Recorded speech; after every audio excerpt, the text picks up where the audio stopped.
Mercy Chinwo, the gospel artist, and a record label boss, they had an issue where she now made a video I saw was lies, deceit, emotional manipulation, emotional blackmail, pretense from her part.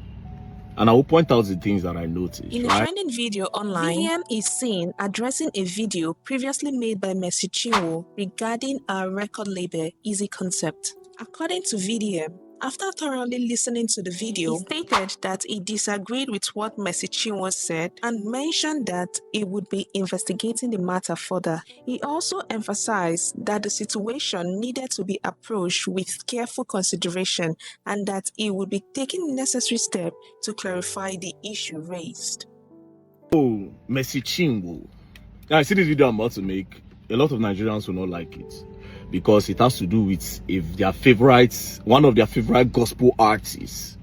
You understand? So Nigerians go verse for this video, but the ones that are very critical in thinking, they will see what I am seeing.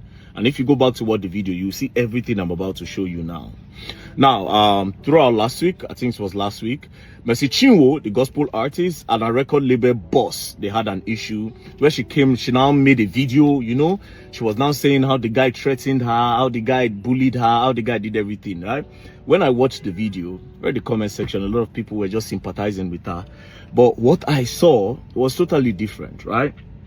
I went through the whole video. All I saw was lies, deceit, emotional manipulation, emotional blackmail, pretense from her part. And I will point out the things that I noticed, right? Before I say anything, I will tell you for free that I am a church boy. I stayed in the church for close to 10 years. So when I tell you that I know gospel artists, I know them 100. I stayed in the church for close to 10 years. I feel stage any gospel artist now in old songs, in old gospel songs, like Christian songs, where they do for ministration on a steady. I will tell you, call gospel artist name and everything. I'll tell you, right? Now, one thing I will tell you people for free, just to open your eyes, is this. Most gospel artists and people that are generally into the gospel and Christendom, especially when they are people that people know that they are popular for being a gospel related artist, they lie a lot, they pretend a lot, they fake a lot. Just take it from me. Take it from me. As a matter of fact, if you keep a gospel artist for me and you keep a secular musician for me, I will take that secular musician to make heaven over that gospel artist. I promise you, 100. 100. Now, the issue was about Mercy Chinwo and a record label boss that made her do the video. But when I was watching the video, I noticed a lot of things. Now, let me point out the things that I noticed. First things first, I'll play the video. Then you can watch it for yourself. First things first. Okay, let me even play the video first.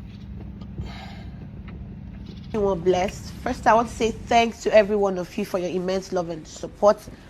I never believed the day would come where I would sit here to share my story.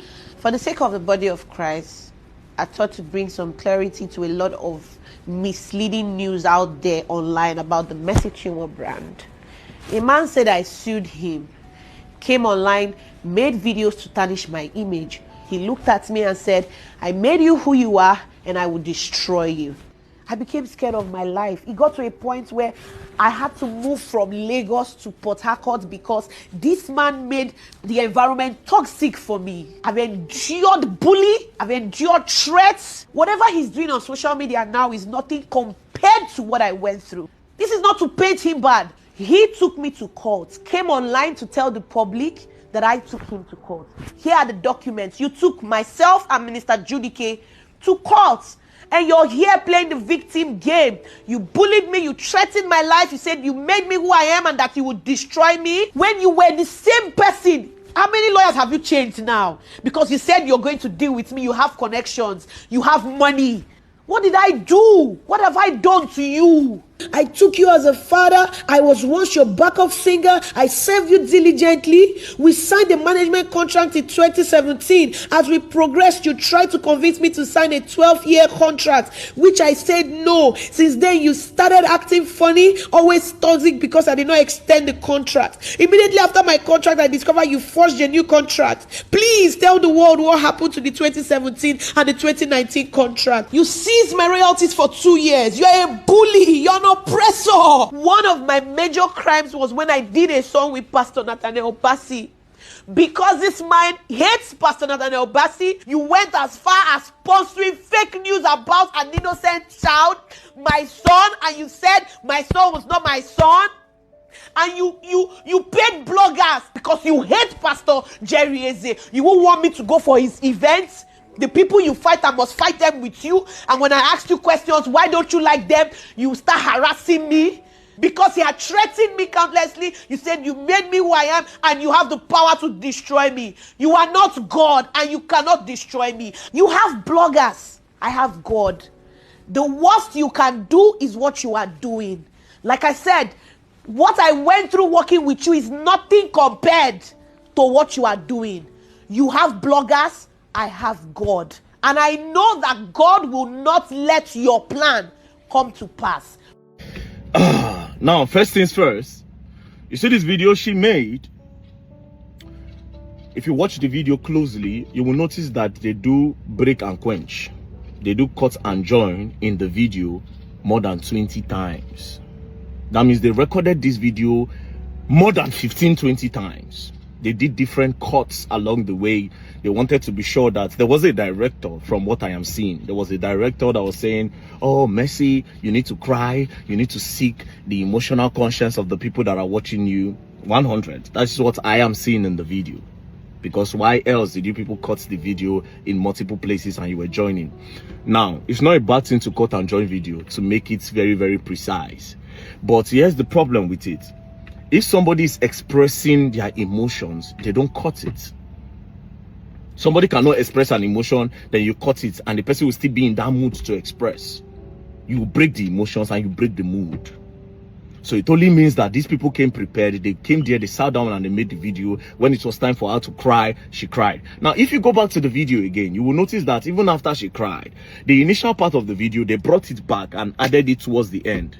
So the tears part was cut in half. Now, if you listen to our words, they were also not aligning. They were break and quench. But that's by the way. Secondly, this is another thing I noticed. I'll tell you the two important things, right? Now, she said that former record label boss took her to court first. Then she presented one paper. I will read from what I'm saying. It looks truly that between Eeze Concepts and Mercy Chinwo. So it was Eeze Concepts that actually took this to court. But when I looked at the number 4 of the prayer, it says that sometimes in early 2022, the respondent approached requested she wanted ownership of her music catalog. Other artists such as Nathaniel Bassey, Choma Jesus, with their music catalog in turn. It took time to educate her that. So basically what I understand from this is that Mercy Chinwo walked up to the record label one day to say, I want my music catalog, which was a problem because record label don't give you your catalog. Call Don Jazzy, call all the biggest record label owners in the world. They will tell you they don't give the musician the catalog. That's what even caused problem between Mohbad and Naira Marley. That's their major problem.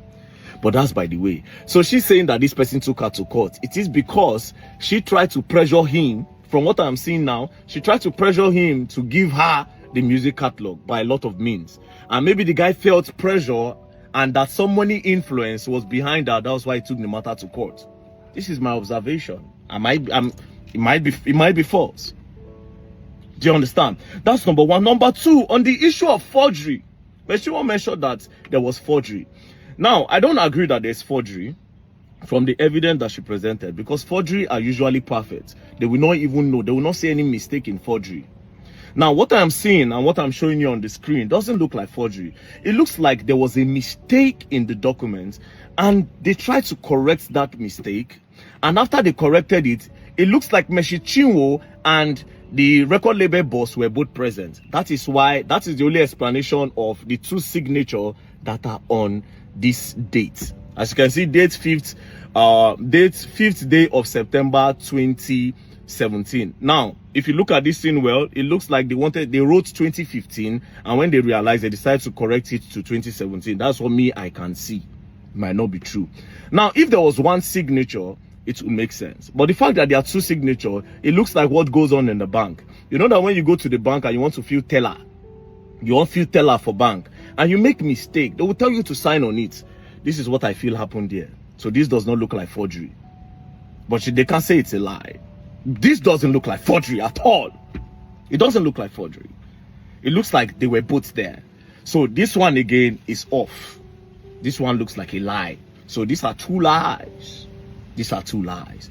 Now, the last part, you see the part where she was bringing in Jerry Eeze, the guy does not like Nathaniel Bassey and all that the guy went to go and pay money for people to say the baby looks like Nathaniel Bassey. That is emotional manipulation and emotional blackmail.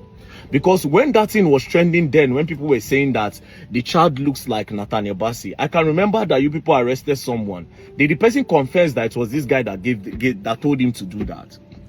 And during the time that the thing was happening, why didn't you come out to mention that, point out to see it was this guy?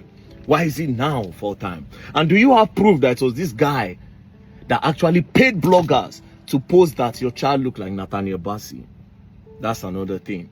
Now, where I fear Mercy Chinwo, where I take fear I want to come out. Now, when she bring Jerry Eeze into it, what was Jerry Eeze doing there? One thing. Jerry Eeze has a large crowd of Gen Zs and a lot of new generation people watching him, and they love him. So by bringing in Jerry Eeze and saying that, oh, it does not like Jerry Eeze, obviously there's no witness for that. So she's trying to sound that, oh, me and this guy, we are always together when this guy say he does not like Jerry Eeze. So this one no need witness. So she's confirming it that this guy does not like Jerry Eeze, so that other people that like Jerry Eeze would not like the guy. I mean, how people can come and say Verydarkman is not, what Verydarkman is saying is nonsense. Then we can now go and give it to people that will analyze the whole full video. They'll bring tactical team, bring computer, may they see how many times that video was cut and joined. That was the red flag of everything. Secondly, this part of forgery, this doesn't look like forgery. It doesn't look like forgery. At all, it doesn't look like forgery. And again, the part of Jerry Eeze, come on. And that part where you say, you have bloggers, I have God. Come on, sister. Come on. Come on, man. I ain't gonna buy this thing. This thing is emotional manipulation, baby. It's emotional manipulation. That's all I can say. Now, I didn't want to investigate this matter, but if I say I go put my mouth for this matter, I go go find what I need to find. But I know when somebody, I don't trust the Eeze, I don't know him from anywhere. All this analysis I'm doing is based off on the video that Mercy Chinwo posted, and that video was too perfect for me that made me see faults in it. I'm sorry, a lot of you will not be happy about this video, but it is what it is. Like I said, I go investigate that. I go investigate this their matter. I won't know what really happened. Peace and love, don't play. Else you go and learn, and you will learn the hard way. For the people who go verse, more than no verse, the analysis I do, Peace and love. I hope you like this video. Press the like button and subscribe for more updates.